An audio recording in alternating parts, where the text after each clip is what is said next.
ప్రభువైనటువంటి యేసుక్రీస్తు నామంలో మీ అందరికీ శుభాభివందనాలు. Praise the Lord. మత్తయి సువార్త 10వ అధ్యాయము 41వ వచనంలో ప్రవక్త అని చెప్పి గిన్నెడు చన్నీళ్ళిచ్చువాడు తప్పక ప్రవక్త ఫలమును పొందుకొనును అని రాయబడింది. ప్రవక్త అని చెప్పి గిన్నెడు చన్నీళ్ళిచ్చువాడు తప్పక ప్రవక్త ఫలాన్ని పొందుకొనును అని రాయబడింది. ఒకసారి డేవిడ్ లివింగ్స్టన్ అనేటువంటి గొప్ప భక్తుడు ఆఫ్రికా దేశానికి మిషనరీగా వెళ్తూ ఉన్నాడు. వాళ్ళ తల్లిగారు ఏం చేశారంటే ఈ స్కాట్లాండ్ నుండి తన ఆఫ్రికా దేశానికి ఆ చీకటి ఖండానికి మిషనరీగా సువార్తగా పంపబడుతున్నప్పుడు వాళ్ళ తల్లిగారు అతనికి ఒక 2500 రూపాయలు, అంటే వాళ్ళ భాషలో అయితే 30 పౌండ్లు సంబంధించినటువంటి ధనాన్ని 2500 రూపాయలు కానుకను డేవిడ్ లివింగ్స్టన్కి ఇచ్చి, బిడ్డ ఇది నీ దగ్గర అట్టి పెట్టుకో, నీకు ఆఫ్రికా ఖండంలో పరిచర్యలు ఎక్కడన్నా సహకరించబడుతుంది, ఎక్కడన్నా సహాయం చేస్తుంది అని చెప్పేసి ఇచ్చాడు. డేవిడ్ లివింగ్స్టన్ గారు ఆఫ్రికా దేశానికి వచ్చి ఒక పరిచారకుడిని తన కొరక ఏర్పాటు చేసుకొని చీకటి ఖండమైనటువంటి ఆఫ్రికా దేశంలో టాంజానియా అనేటువంటి అడవిలో ప్రయాణం చేసి వెళ్తున్నాడు. మనందరికీ తెలిసిన విషయమే, డేవిడ్ లివింగ్స్టన్ గారి మీద ఒక సింహము పొదల్లోండి దాడి చేసి తన యొక్క చెయ్యిని అమాంతంగా కొరికేసింది. రక్తం ఏరులై పారిపోతుంది. డేవిడ్ లివింగ్స్టన్ గారు ఏం చేశారంటే తన తల్లి తనకిచ్చినటువంటి ఆ 2500 రూపాయలలో 500 రూపాయలు ఒక వ్యక్తికి జీతం ఇచ్చి తనతో పాటు పనివాడిగా పెట్టుకున్నాడు. ఇప్పుడు ఆ పనివాడు ఏం చేశాడంటే అతని గాయమైనప్పుడు రక్తం ఇంకా స్రవించకుండా ఆకులు తెచ్చి కట్టి అతన్ని తిరిగి మరలా ఆఫ్రికా దేశం ఉన్నటువంటి ఒక చిన్న వైద్యశాలకు తీసుకొని వచ్చాడు. గమనించండి, వాళ్ళ తల్లి యొక్క ధనము అతనికి ప్రాణం నిలబెట్టింది. ఎలా నిలబెట్టిందంటే తన దగ్గర ఉన్నదాన్ని ఇతరులకు ఇవ్వడానికి తన జీవితంలో డేవిడ్ లివింగ్స్టన్ నేర్చుకున్నాడు.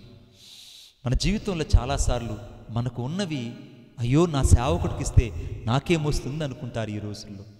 పాస్టర్ గారికి ఇస్తే నాకేమొస్తుంది, పాస్టర్ గారికి అన్నీ ఉన్నాయని. బిడ్డ, పాస్టర్ గారికి లేనివేంటో నీకు తెలుసా? పాస్టర్ గారికి ఉన్న శ్రమలు, పాస్టర్ గారికి ఉన్నటువంటి దుఃఖము, పాస్టర్ గారు ఉన్నటువంటి కన్నీళ్లు, పాస్టర్ గారు ఎదుర్కొన్న అవమానాలు నీ జీవితంలో ఎప్పుడైనా ఎదుర్కొన్నావా? నువ్వు ఒకరోజు సేవ చేస్తే 10 రోజులు సేవ చేయు. ఒక్కరోజు సేవకుడితో ప్రార్థనకు వస్తే 10 రోజులు ఇక ప్రార్థనకు రావు. ఒక్కరోజు నువ్వు విజిటింగ్కి వెళ్తే ఇక 10 సంవత్సరాలు వెళ్ళడానికి ఇష్టపడవు. నీకు నీ కుటుంబము, నీ పనులు బిజీ. కానీ నీ సేవకునికి కుటుంబమే ఉండొచ్చు, ఉండకపోవచ్చు, పిల్లలు ఉండొచ్చు, ఉండకపోవచ్చు. కానీ దేవుని పని, సంఘము అనగా మనమే ఆయనకి చాలా ప్రాముఖ్యత. అటువంటి సేవకుని విషయంలో దేవునికి ఇవ్వడానికి ఎందుకు నువ్వు సందేహిస్తున్నావు? దేవదూతలకు ఎరుగకనే అబ్రహాము ఆతిథ్యం ఇచ్చాడు. ఎందుకనంటే నీ జీవితంలో నువ్వు చేయవలసింది, నీ సేవకుని ఎప్పుడైతే నువ్వు గనుడుగా ఎంచుతావో మన ఘనహీనతలో కూడా దేవుడు తన ఘనతను మనకు అనుగ్రహిస్తాడు. ఆమేన్. ఎందుకనంటే దైవజనులను ప్రేమించడం, వారికి ఆతిథ్యం ఇవ్వడము ఎప్పుడైతే నువ్వు నేర్చుకుంటావో ఆ గొప్ప ఆశీర్వాదంతో నీ కుటుంబము నింపబడుతుంది. ఎందుకంటే ఆ ప్రథమ ఫలాన్ని ఎప్పుడైతే నువ్వు దేవుని కొరకు నువ్వు మందిరంలో ఇస్తావో అప్పుడు దేవుని యొక్క ఆశీర్వాదం నీ జీవితంలో నీకు విస్తారంగా దేవుడు కుమ్మరించడం ప్రారంభిస్తాడు. ఎందుకో తెలుసా? ఒకవేళ నీ చేతులు ఎక్కువ డబ్బులు లేకపోవచ్చు, ఒకవేళ ఇవ్వడానికి నీ దగ్గర సరైనంత చాలినంత నీ అవసరతలు తీరనంత కూడా నీకు ఉండొచ్చు. కానీ ఉన్న దానిలో శ్రేష్టమైంది నువ్వు దేవుని సేవకుడికి ఇవ్వు. దేవుడిని జీవితంలో అద్భుతం ఎలా చేస్తాడో నువ్వు చూస్తావు. నీ జీవితంలో ఆశ్చర్యమైన కార్యాన్ని ఎలా చేస్తాడో నువ్వు చూస్తావు. మీకు ఒక మాట నేను చెప్పనా? ఏలియాను ఆ కరువు కాలంలో దేవుడు ఏలియా నిన్నొక రాజు దగ్గరికి పంపిస్తాను అని అనలేదు. ఏలియా నిన్నొక కోట దగ్గరికి పంపిస్తాను అనలేదు. ఒక సారెపెతు విధవరాల ఇంటికి సీదోను పట్టణంలో సారెపతి విధవరాల ఇంటికి ఏలియాను పంపించాడు. ఆమేన్. ఇప్పుడు ఏలియా గొప్ప ప్రవక్త. తాను ఆ విధవరాల ఇంటికి వస్తే అసలే కరువు కాలం. ఒక విధవరాలు ఒక బిడ్డను పెట్టుకొని తాను ఆ బిడ్డ బ్రతకడమే కష్టమైనటువంటి దుర్భేజమైన ఆ రోజులలో ఇప్పుడు ఏలియా ప్రవక్తను తను ఎలా పోషించగలదు? మనమైతే అనుకుంటున్నాం ఈ పాస్టర్ గారికి ఏమీ పని లేదు, ఈ పాస్టర్ గారు ఇప్పుడు మా ఇంటికి వచ్చాడు, అసలు మేమే కరువులో ఉంటే, అసలు మేమే ఇబ్బందుల్లో ఉంటే మా మీద వచ్చి పడ్డాడు, ఇక వేరే పనే లేదు ఈ పాస్టర్లకి అని అనుకుంటున్నావు. బిడ్డ, తప్పు చేస్తున్నావు నువ్వు. ఎరుగకనే దేవుడు అబ్రహాము దేవదూతలకి ఆతిథ్యం ఇచ్చాడు. ఇది వాక్యం చెప్తున్న సత్యం. ఒక సేవకుని దేవుడు నీ దగ్గరికి పంపించాడనంటే దేవుడు నిన్ను ఆశీర్వదించడానికే పంపించాడు, దేవుడిని అవసరతలు తీర్చడానికే పంపించాడు, దేవుడిని అక్కర్లను తీర్చడానికే పంపించాడు, నీ జీవితంలో శోధనను తీసివేయడానికి, నీ సేవకుని ద్వారా ఆశీర్వాదం అనే ఫలముని ఇవ్వడానికి పంపించాడు.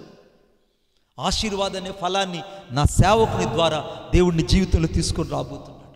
ఏలియా అన్నాడు, అమ్మ నువ్వు వెళ్ళి మొదట ఒక రొట్టెను లేదా ఒక అప్పమును నా దగ్గరికి తీసుకురా అనంటే ఆమన్నది, అయ్యా నా యొక్క జీవితంలో ఈ కట్టెలు ఏరుకొని ఈరోజే నా యొక్క తొట్టిలో ఉన్నటువంటి అంత పిండితో అంత రొట్టె చేసుకొని నేను నా బిడ్డ చచ్చిపోవాలనుకుంటున్నాం, ఇదే మాకు చివరి మిగిలింది, మేము తినాలి, నీకు పెట్టలేము అనలేదు. హల్లెలూయా.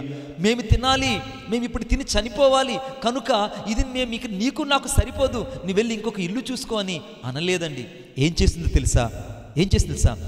సేవకుడు చెప్పాడు, భయపడవద్దు, నువ్వు పోయి నేను నీతో చెప్పినట్లు చేయుము, అందులో నాకు ఒక చిన్న అప్పము మొదట చేసి నా ఎద్దుకు తీసుకుని రమ్ము, తరువాత నీకును నీ బిడ్డకును అప్పములు చేసుకొనుము, దేవునికి స్తోత్రం కలుగునుగాక. ఎప్పుడైతే ఆమె సేవకుని మాటకు లేదా ప్రవక్త మాటకు విధేయత చూపించిందో వెంటనే మొదట అప్పము చేసి సేవకుని దగ్గరికి తీసుకెళ్ళింది, అనగా ఏలియా ప్రవక్త దగ్గరికి తీసుకెళ్ళింది. ఇప్పుడు ఏలియా ప్రవక్త ఆ అప్పము తిన్నాడు, ఆ నీళ్ల బుడ్డిలో నీళ్లను తాగాడు. దేవునికి స్తోత్రం కలిగినగా విధవలు పరిగెత్తుకుంటూ వెళ్ళింది, బిడ్డ ఏడుస్తున్నాడు, చూస్తే మళ్ళా తొట్టిలో విస్తారమైన పిండి ఉన్నది, నూనె కొదువు కాలేదు. 3.5 సంవత్సరం ఆ దేశమంతా కరువు కాటకాలతో అల్లాడిపోతే ఆ విధవరాలు ఇంట, సారిపతి విధవరాలు ఇంట ఒక్కరోజు కూడా ఆకలి అనే బాధ కనపడలేదు. ఆకలి అనే మాట కనబడలేదు. ఎందుకంటే ఈ మొదటి రాజుల గ్రంథం 17వ అధ్యాయం 8 నుంచి 16 వచనాలు మనం చదివినట్లయితే నా దేవుడు నీ జీవితంలో అద్భుతాన్ని చేయడానికే దైవజనుని నీ జీవితాన్ని పంపించుతున్నాడు. ఆమేన్. కాబట్టి ప్రవక్త అని ఎంచి ఆమె ప్రవక్తకు అనగా గిన్నెడు చన్నీళ్ళు ఇచ్చింది, ఆమె ప్రవక్త ఫలాన్ని పొందింది. నీ జీవితంలో ప్రవక్తను పోషించడానికి ఆ విధవరాలకి దేవుడు ఎలాగ సెలవిచ్చాడో నీకును ఈరోజు దేవుడికి సెలవిస్తున్నాడు. ఏంటో తెలుసా? నీ సేవకుని నువ్వు ప్రేమించు, నీ సేవకురాల్ని ప్రేమించు, నీ సంఘాన్ని ప్రేమించు, నీ సంఘంలో దశమ భాగా నీవు, నీ దరిద్రత అనేది ఈరోజు తొలగిపోబోతున్నది. ఆమేన్. నీ సేవకుడు నీకు ఒక దీవెనకరమైన ఆశీర్వాదాన్ని ఈరోజు నీకు తీసుకురాబోతున్నాడు. ప్రార్థన చేసుకుందాం. ఎందుకనంటే తన కుమారుడు కరువుల్లో అల్లాడిపోకుండా కాపాడుకోవడానికి దేవుడు ఆ ప్రవక్తను ఆ తల్లి ఇంటికి పంపించినట్టే నా దేవుడు ఒక అద్భుతాన్ని నీ ఇంటికి పంపించబోతున్నాడు. ఆ దేశమంతా కరువు ఉన్న ఆ విధవరాల ఇంట్లో కరువు లేకుండా నా దేవుడు చేశాడు. దేవుని సేవకులకు నువ్వు ఎప్పుడు కూడా కానుకివ్వడంలో, పరిచర్య చేయడంలో, ఆతిథ్యం ఇవ్వడంలో వెనకంజు వేయవద్దు. నీ ఇంటికి వచ్చే నిజమైన దైవజనులకు ఆతిథ్యం ఇచ్చి సువార్త పరిచర్య అభివృద్ధి కొరకు ఎప్పుడైతే నీ చేయూతను అందిస్తావో అప్పుడు గొప్ప ఆశీర్వాదం నీ ఇంటికి రాబోతున్నది, గొప్ప దీవెన నీ ఇంటికి రాబోతుంది. మంచి సేవకునికి నీవిచ్చే త్యాగపూరితమైన కానుక ఎంతకాలమైందో ఒకసారి నిన్ను ఆలోచించుకో. నిజంగా నీవు నీ జీవితంలో కానుక దేవుని కొరకు యథార్థంగా ఇచ్చి ఎంతకాలమైంది? నువ్వు అరాకొరాగా అలాగే సంశయిస్తూ చాలాసార్లు కానుకిస్తున్నావు కనుకనే ఆశీర్వాదం అనే ఊటను నీ జీవితంలో చూడలేకపోతున్నావు. ఈ దినాన నీ ఆలోచన మార్చుకుందువుగాక, ఈరోజు నీ యొక్క పద్ధతిని మార్చుకుందువుగాక. ప్రవక్త అని చెప్పి ఆమె గిన్నెడు చన్నీళ్లు ప్రవక్తకి ఇచ్చింది కనుక తప్పక ఆ ప్రవక్త యొక్క ఫలమును, ఆశీర్వాదాన్ని 3.5 సంవత్సరం ఆ విధవరాలు చూచినట్లే నా దేవుడు నీ కుటుంబంలో అద్భుతాలు చేయునుగాక. ఆమేన్. ప్రార్థన. ప్రేమగల మా తండ్రి, నీకు వందనాలు, స్తోత్రాలు చెల్లిస్తున్నాను. ఈ సమయంలో మమ్మల్ని మేము మీ చేతుల్లో ప్రతిష్ఠించుకుంటున్నాం. మీకే మహిమ, ఘనత, ప్రభావం చెల్లిస్తూ నజరేయుడిని యేసయ్య శక్తి కలిగిన నామంలో ప్రార్థన చేసి వేడుకొనుచున్నాను తండ్రి. ఆమేన్. ఆమేన్.